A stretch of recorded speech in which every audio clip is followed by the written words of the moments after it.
This chapter is all about the Geolocation API. Now, the Geolocation API allows the browser to simply request the coordinates of where we perhaps are somewhere on this planet. This typically involves the longitude and latitude. Now, several devices will give you things like the altitude, and they can also, depending on phone signal and satellites, give you a more accurate representation of where you are on this planet. So geolocation may sometimes give us some slightly wonky coordinates because it might not have the best returned value. And what we can actually do is request the accuracy of a particular request to see how accurate it is. Now, before we go ahead and start using our geolocation, I want to talk about what it is and where it is.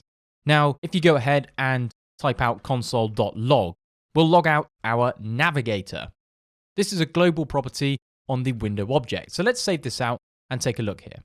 So you can see that we have this navigator constructor.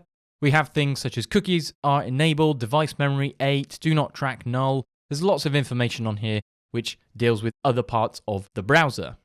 But the piece that we're looking for is this geolocation object. So you can see here that we have geolocation and we have a few methods. We have clear watch, get the current position, and we also have watch position. So these are essentially the methods that come with our geolocation. So if we were to say .geolocation, we would then disappear from our navigator and then see just our geolocation object. Now, these are from the actual prototype of geolocation. So you can see that there are no what look like public methods, which means if we expand our prototype again, you can see that we have the constructor, which is from the geolocation object. We have clear watch, get current position, and the watch position.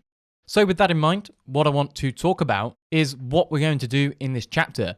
We're going to get the current position. We're going to look at some of the properties that come back from these particular calls to deal with our geolocation.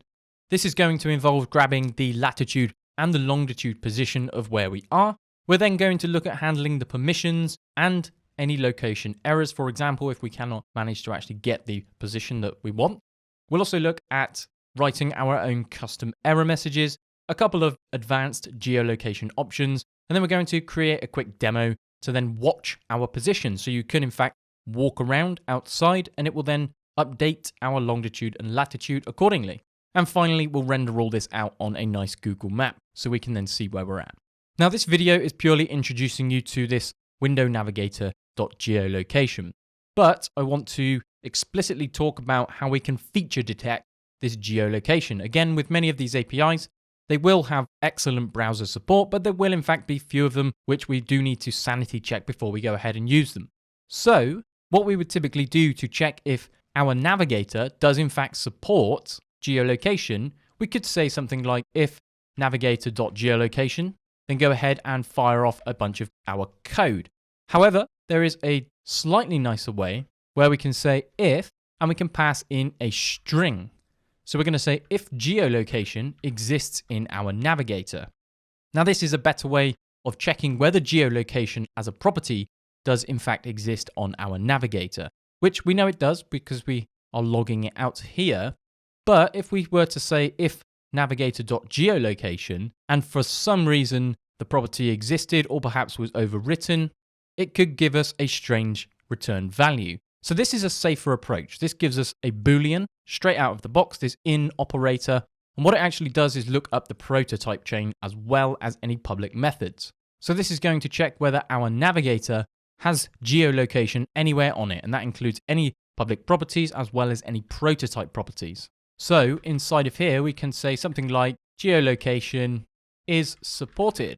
Now, the good thing about an if statement, of course, we could say console.log geolocation is not supported. Now, you will have to go out of your way to find a browser that does not support geolocation. However, as I've mentioned, it is a good practice for us to just safety check any APIs that we are using as developers.